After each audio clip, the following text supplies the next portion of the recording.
ವಂಚಕಿ ಐಶ್ವರ್ಯ ಗೌಡ ಕೇಸ್ಗೆ ಖಡಕ್ police officer ಅವರ ಎಂಟ್ರಿ ಆಗಿದೆ. ಆರೋಪಿ ನಟ ದರ್ಶನ್ ಅವರ ಕೇಸ್ನ ಎನ್ಕ್ವೈರಿ ಮಾಡಿದ್ದ ಎಸಿಪಿ ಚಂದನ್ ಈಗ ವಂಚಕಿ ಐಶ್ವರ್ಯ ಗೌಡ ಕೇಸ್ಗೂ ಕೂಡ ಎಂಟ್ರಿ ಕೊಟ್ಟಿದ್ದಾರೆ. ಇದಾದ ನಂತರ ಈಗ ಯಾವ ರೀತಿ ಕೇಸ್ ಬದಲಾವಣೆ ಆಗುತ್ತೆ, ಯಾವ ರೀತಿಯ ಹೊಸ ಟ್ವಿಸ್ಟ್ಗಳನ್ನು ಪಡೆದುಕೊಳ್ಳುತ್ತೆ, ಕೆಲವೊಬ್ಬರಿಗೆ ಈಗಾಗಲೇ ನಡುಕವೂ ಕೂಡ ಶುರುವಾಗ್ಬಿಟ್ಟಿದೆ ಅಂತ ಈ ಬಗ್ಗೆ ಒಂದು ವರದಿ ನಿಮ್ಮ ಮುಂದೆ.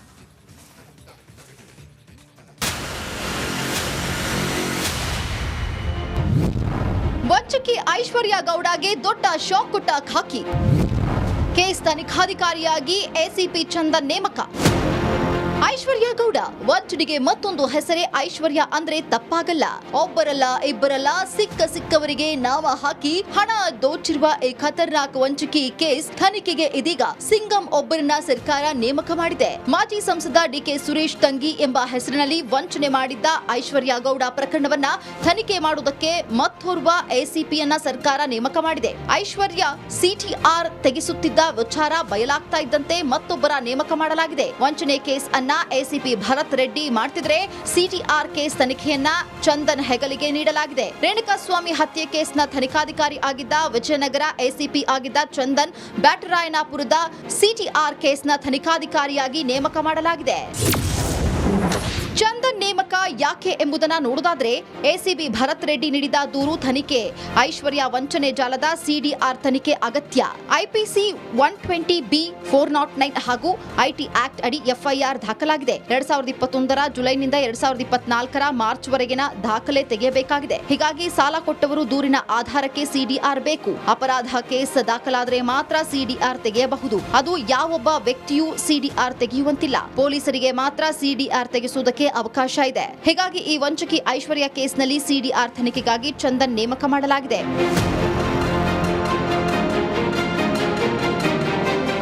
ಇನ್ನು ಐಶ್ವರ್ಯ ಗೌಡಳ ಸಿಡಿಆರ್ ತೆಗೆಯುವುದಕ್ಕೆ ಸಹಕರಿಸಿದ ಕಾರಣ ಪೊಲೀಸ್ ಅಧಿಕಾರಿಗಳಿಗೆ ಮುಟ್ಟಿದ್ದು. ಹೀಗಾಗಿ ಕಮಿಷನರ್ ಫುಲ್ ಗರಂ ಆಗಿ ಯಾರೇ ಆಫೀಸರ್ಸ್ ಇದ್ರೂ ಮುಲಾಜಿಲ್ಲದೆ ಕಠಿಣ ಕ್ರಮ ಕೈಗೊಳ್ಳಿ ಎಂದು ಐಶ್ವರ್ಯ ಗೌಡ ಸಿಡಿಆರ್ ತೆಗೆಸಿ ತನಿಖೆ ಮಾಡುವುದಕ್ಕೆ ಎಸಿಪಿ ಚಂದನ್ ನೇಮಕ ಮಾಡಲಾಗಿದೆ.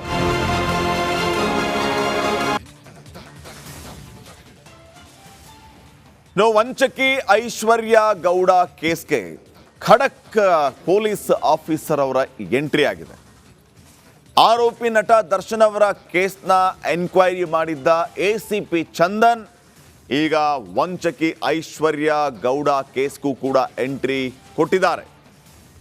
ಇದಾದ ನಂತರ ಈಗ ಯಾವ ರೀತಿ ಕೇಸ್ ಬದಲಾವಣೆ ಆಗುತ್ತೆ, ಯಾವ ರೀತಿಯ ಹೊಸ ಟ್ವಿಸ್ಟ್ಗಳನ್ನು ಪಡೆದುಕೊಳ್ಳುತ್ತೆ, ಕೆಲವೊಬ್ಬರಿಗೆ ಈಗಾಗಲೇ ನಡುಕವೂ ಕೂಡ ಶುರುವಾಗ್ಬಿಟ್ಟಿದೆ ಅಂತ ಈ ಬಗ್ಗೆ ಒಂದು ವರದಿ ನಿಮ್ಮ ಮುಂದೆ.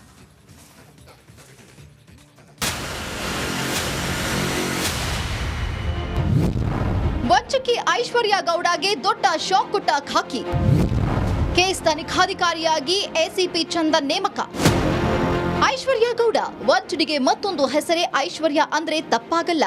ಒಬ್ಬರಲ್ಲ ಇಬ್ಬರಲ್ಲ ಸಿಕ್ಕವರಿಗೆ ನಾಮ ಹಾಕಿ ಹಣ ದೋಚಿರುವ ಈ ಖತರ್ನಾಕ್ ವಂಚಕಿ ಕೇಸ್ ತನಿಖೆಗೆ ಇದೀಗ ಸಿಂಗಂ ಒಬ್ಬರನ್ನ ಸರ್ಕಾರ ನೇಮಕ ಮಾಡಿದೆ. ಮಾಜಿ ಸಂಸದ ಡಿಕೆ ಸುರೇಶ್ ತಂಗಿ ಎಂಬ ಹೆಸರಿನಲ್ಲಿ ವಂಚನೆ ಮಾಡಿದ್ದ ಐಶ್ವರ್ಯ ಗೌಡ ಪ್ರಕರಣವನ್ನ ತನಿಖೆ ಮಾಡುವುದಕ್ಕೆ ಮತ್ತೋರ್ವ ಎಸಿಪಿಯನ್ನ ಸರ್ಕಾರ ನೇಮಕ ಮಾಡಿದೆ. ಐಶ್ವರ್ಯ ಸಿಟಿಆರ್ ತೆಗೆಸುತ್ತಿದ್ದ ವಿಚಾರ ಬಯಲಾಗ್ತಾ ಇದ್ದಂತೆ ಮತ್ತೊಬ್ಬರ ನೇಮಕ ಮಾಡಲಾಗಿದೆ. ವಂಚನೆ ಕೇಸ್ ಎಸಿಪಿ ಭರತ್ ರೆಡ್ಡಿ ಮಾಡ್ತಿದ್ರೆ ಸಿಟಿಆರ್ ಕೇಸ್ ತನಿಖೆಯನ್ನ ಚಂದನ್ ಹೆಗಲಿಗೆ ನೀಡಲಾಗಿದೆ. ರೇಣುಕಾಸ್ವಾಮಿ ಹತ್ಯೆ ಕೇಸ್ನ ತನಿಖಾಧಿಕಾರಿ ಆಗಿದ್ದ ವಿಜಯನಗರ ಎಸಿಪಿ ಆಗಿದ್ದ ಚಂದನ್ ಬ್ಯಾಟರಾಯನಪುರದ ಸಿಟಿಆರ್ ಕೇಸ್ನ ತನಿಖಾಧಿಕಾರಿಯಾಗಿ ನೇಮಕ ಮಾಡಲಾಗಿದೆ. ಚಂದನ್ ನೇಮಕ ಯಾಕೆ ಎಂಬುದನ್ನ ನೋಡುವುದಾದ್ರೆ ಎಸಿಬಿ ಭರತ್ ರೆಡ್ಡಿ ನೀಡಿದ ದೂರು ತನಿಖೆ, ಐಶ್ವರ್ಯ ವಂಚನೆ ಜಾಲದ ಸಿಡಿಆರ್ ತನಿಖೆ ಅಗತ್ಯ. ಐಪಿಸಿ 120B 409 ಹಾಗೂ ಐಟಿ ಆಕ್ಟ್ ಅಡಿ ಎಫ್ಐಆರ್ ದಾಖಲಾಗಿದೆ. 2021 ಜುಲೈನಿಂದ 2024 ಮಾರ್ಚ್ ವರೆಗಿನ ದಾಖಲೆ ತೆಗೆಯಬೇಕಾಗಿದೆ. ಹೀಗಾಗಿ ಸಾಲ ಕೊಟ್ಟವರು ದೂರಿನ ಆಧಾರಕ್ಕೆ ಸಿಡಿಆರ್ ಬೇಕು. ಅಪರಾಧ ಕೇಸ್ ದಾಖಲಾದರೆ ಮಾತ್ರ ಸಿಡಿಆರ್ ತೆಗೆಯಬಹುದು. ಅದು ಯಾವೊಬ್ಬ ವ್ಯಕ್ತಿಯೂ ಸಿಡಿಆರ್ ತೆಗೆಯುವಂತಿಲ್ಲ. ಪೊಲೀಸರಿಗೆ ಮಾತ್ರ ಸಿಡಿಆರ್ ತೆಗೆಸುವುದಕ್ಕೆ ಅವಕಾಶ ಇದೆ. ಹೀಗಾಗಿ ಈ ವಂಚಕಿ ಐಶ್ವರ್ಯ ಕೇಸ್ನಲ್ಲಿ ಸಿಡಿಆರ್ ತನಿಖೆಗಾಗಿ ಚಂದನ್ ನೇಮಕ ಮಾಡಲಾಗಿದೆ.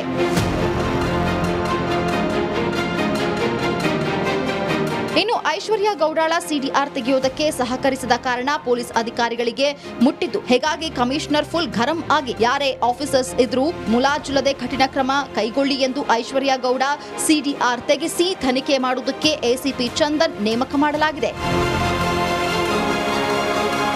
Dhruvaraj, crime bureau, republic Kannada. ವಂಚಕಿ ಐಶ್ವರ್ಯ ಗೌಡ ಕೇಸ್ಗೆ ಖಡಕ್ ಪೊಲೀಸ್ ಆಫೀಸರ್ ಅವರ ಎಂಟ್ರಿ ಆಗಿದೆ. ಆರೋಪಿ ನಟ ದರ್ಶನ್ ಅವರ ಕೇಸ್ನ ಎನ್ಕ್ವೈರಿ ಮಾಡಿದ್ದ ಎಸಿಪಿ ಚಂದನ್ ಈಗ ವಂಚಕಿ ಐಶ್ವರ್ಯ ಗೌಡ ಕೇಸ್ಗೂ ಕೂಡ ಎಂಟ್ರಿ ಕೊಟ್ಟಿದ್ದಾರೆ. ಇದಾದ ನಂತರ ಈಗ ಯಾವ ರೀತಿ ಕೇಸ್ ಬದಲಾವಣೆ ಆಗುತ್ತೆ, ಯಾವ ರೀತಿಯ ಹೊಸ ಟ್ವಿಸ್ಟ್ಗಳನ್ನು ಪಡೆದುಕೊಳ್ಳುತ್ತೆ, ಕೆಲವೊಬ್ಬರಿಗೆ ಈಗಾಗಲೇ ನಡುಕವೂ ಕೂಡ ಶುರುವಾಗ್ಬಿಟ್ಟಿದೆ ಅಂತ ಈ ಬಗ್ಗೆ ಒಂದು ವರದಿ ನಿಮ್ಮ ಮುಂದೆ.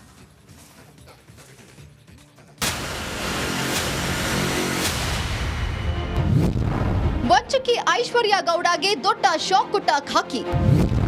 ಕೇಸ್ ತನಿಖಾಧಿಕಾರಿಯಾಗಿ ಎಸಿಪಿ ಚಂದನ್ ನೇಮಕ. ಐಶ್ವರ್ಯ ಗೌಡ ವಂಚನೆಗೆ ಮತ್ತೊಂದು ಹೆಸರೇ ಐಶ್ವರ್ಯ ಅಂದ್ರೆ ತಪ್ಪಾಗಲ್ಲ. ಒಬ್ಬರಲ್ಲ ಇಬ್ಬರಲ್ಲ ಸಿಕ್ಕವರಿಗೆ ನಾವ ಹಾಕಿ ಹಣ ದೋಚಿರುವ ಈ ಖತರ್ನಾಕ್ ವಂಚಕಿ ಕೇಸ್ ತನಿಖೆಗೆ ಇದೀಗ ಸಿಂಗಂ ಒಬ್ಬರನ್ನ ಸರ್ಕಾರ ನೇಮಕ ಮಾಡಿದೆ. ಮಾಜಿ ಸಂಸದ ಡಿಕೆ ಸುರೇಶ್ ತಂಗಿ ಎಂಬ ಹೆಸರಿನಲ್ಲಿ ವಂಚನೆ ಮಾಡಿದ್ದ ಐಶ್ವರ್ಯ ಗೌಡ ಪ್ರಕರಣವನ್ನ ತನಿಖೆ ಮಾಡುವುದಕ್ಕೆ ಮತ್ತೋರ್ವ ಎಸಿಪಿಯನ್ನ ಸರ್ಕಾರ ನೇಮಕ ಮಾಡಿದೆ. ಐಶ್ವರ್ಯ ಸಿಟಿಆರ್ ತೆಗೆಸುತ್ತಿದ್ದ ವಿಚಾರ ಬಯಲಾಗ್ತಾ ಇದ್ದಂತೆ ಮತ್ತೊಬ್ಬರ ನೇಮಕ ಮಾಡಲಾಗಿದೆ. ವಂಚನೆ ಕೇಸ್ ಅನ್ನ ಎಸಿಪಿ ಭರತ್ ರೆಡ್ಡಿ ಮಾಡ್ತಿದ್ರೆ ಸಿಟಿಆರ್ ಕೇಸ್ ತನಿಖೆಯನ್ನ ಚಂದನ್ ಹೆಗಲಿಗೆ ನೀಡಲಾಗಿದೆ. ರೇಣುಕಾಸ್ವಾಮಿ ಹತ್ಯೆ ಕೇಸ್ನ ತನಿಖಾಧಿಕಾರಿ ಆಗಿದ್ದ ವಿಜಯನಗರ ಎಸಿಪಿ ಆಗಿದ್ದ ಚಂದನ್ ಬ್ಯಾಟರಾಯನಪುರದ ಸಿಟಿಆರ್ ಕೇಸ್ನ ತನಿಖಾಧಿಕಾರಿಯಾಗಿ ನೇಮಕ ಮಾಡಲಾಗಿದೆ. ಚಂದನ್ ನೇಮಕ ಯಾಕೆ ಎಂಬುದನ್ನು ನೋಡುವುದಾದ್ರೆ ಎಸಿಬಿ ಭರತ್ ರೆಡ್ಡಿ ನೀಡಿದ ದೂರು ತನಿಖೆ ಐಶ್ವರ್ಯ ವಂಚನೆ ಜಾಲದ ಸಿಡಿಆರ್ ತನಿಖೆ ಅಗತ್ಯ. ಐಪಿಸಿ 120B 409 ಹಾಗೂ ಐಟಿ ಆಕ್ಟ್ ಅಡಿ ಎಫ್ಐಆರ್ ದಾಖಲಾಗಿದೆ. 2021 ಜುಲೈನಿಂದ 2024 ಮಾರ್ಚ್ ವರೆಗಿನ ದಾಖಲೆ ತೆಗೆಯಬೇಕಾಗಿದೆ. ಹೀಗಾಗಿ ಸಾಲ ಕೊಟ್ಟವರು ದೂರಿನ ಆಧಾರಕ್ಕೆ ಸಿಡಿಆರ್ ಬೇಕು. ಅಪರಾಧ ಕೇಸ್ ದಾಖಲಾದರೆ ಮಾತ್ರ ಸಿಡಿಆರ್ ತೆಗೆಯಬಹುದು. ಅದು ಯಾವೊಬ್ಬ ವ್ಯಕ್ತಿಯೂ ಸಿಡಿಆರ್ ತೆಗೆಯುವಂತಿಲ್ಲ. ಪೊಲೀಸರಿಗೆ ಮಾತ್ರ ಸಿಡಿಆರ್ ತೆಗೆಸುವುದಕ್ಕೆ ಅವಕಾಶ ಇದೆ. ಹೀಗಾಗಿ ಈ ವಂಚಕಿ ಐಶ್ವರ್ಯ ಕೇಸ್ನಲ್ಲಿ ಸಿಡಿಆರ್ ತನಿಖೆಗಾಗಿ ಚಂದನ್ ನೇಮಕ ಮಾಡಲಾಗಿದೆ.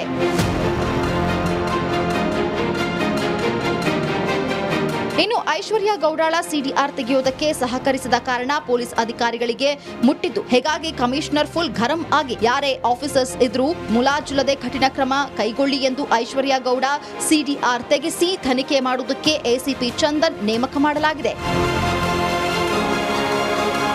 Dhruvaraj, crime bureau, republic.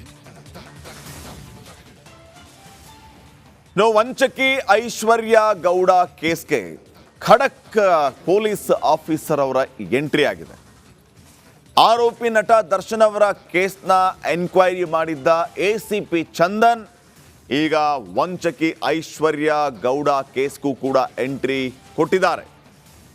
ಇದಾದ ನಂತರ ಈಗ ಯಾವ ರೀತಿ ಕೇಸ್ ಬದಲಾವಣೆ ಆಗುತ್ತೆ, ಯಾವ ರೀತಿಯ ಹೊಸ ಟ್ವಿಸ್ಟ್ಗಳನ್ನು ಪಡೆದುಕೊಳ್ಳುತ್ತೆ, ಕೆಲವೊಬ್ಬರಿಗೆ ಈಗಾಗಲೇ ನಡುಕವೂ ಕೂಡ ಶುರುವಾಗ್ಬಿಟ್ಟಿದೆ ಅಂತ ಈ ಬಗ್ಗೆ ಒಂದು ವರದಿ ನಿಮ್ಮ ಮುಂದೆ.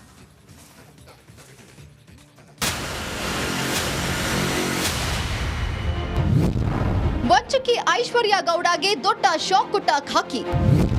ಕೇಸ್ ತನಿಖಾಧಿಕಾರಿಯಾಗಿ ಎಸಿಪಿ ಚಂದನ್ ನೇಮಕ. ಐಶ್ವರ್ಯ ಗೌಡ ವಂಚನೆಗೆ ಮತ್ತೊಂದು ಹೆಸರೇ ಐಶ್ವರ್ಯ ಅಂದ್ರೆ ತಪ್ಪಾಗಲ್ಲ.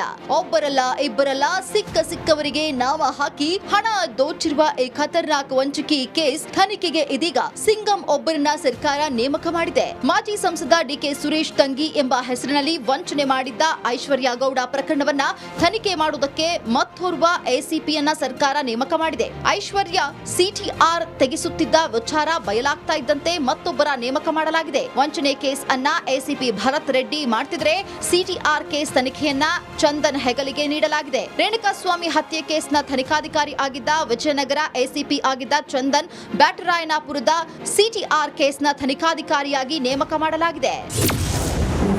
ಚಂದನ್ ಚಂದನ್ ನೇಮಕ ಯಾಕೆ ಎಂಬುದನ್ನ ನೋಡುವುದಾದ್ರೆ ಎಸಿಬಿ ಭರತ್ ರೆಡ್ಡಿ ನೀಡಿದ ದೂರು ತನಿಖೆ, ಐಶ್ವರ್ಯ ವಂಚನೆ ಜಾಲದ ಸಿಡಿಆರ್ ತನಿಖೆ ಅಗತ್ಯ, ಐಪಿಸಿ 120B 409 ಹಾಗೂ ಐಟಿ ಆಕ್ಟ್ ಅಡಿ ಎಫ್ಐಆರ್ ದಾಖಲಾಗಿದೆ. 2021ರ ಜುಲೈನಿಂದ 2024ರ ಮಾರ್ಚ್ ವರೆಗಿನ ದಾಖಲೆ ತೆಗೆಯಬೇಕಾಗಿದೆ. ಹೀಗಾಗಿ ಸಾಲ ಕೊಟ್ಟವರು ದೂರಿನ ಆಧಾರಕ್ಕೆ ಸಿಡಿಆರ್ ಬೇಕು. ಅಪರಾಧ ಕೇಸ್ ದಾಖಲಾದರೆ ಮಾತ್ರ ಸಿಡಿಆರ್ ತೆಗೆಯಬಹುದು. ಅದು ಯಾವೊಬ್ಬ ವ್ಯಕ್ತಿಯೂ ಸಿಡಿಆರ್ ತೆಗೆಯುವಂತಿಲ್ಲ. ಪೊಲೀಸರಿಗೆ ಮಾತ್ರ ಸಿಡಿಆರ್ ತೆಗೆಸುವುದಕ್ಕೆ ಅವಕಾಶ ಇದೆ. ಹೀಗಾಗಿ ಈ ವಂಚಕಿ ಐಶ್ವರ್ಯ ಕೇಸ್ನಲ್ಲಿ ಸಿಡಿಆರ್ ತನಿಖೆಗಾಗಿ ಚಂದನ್ ನೇಮಕ ಮಾಡಲಾಗಿದೆ.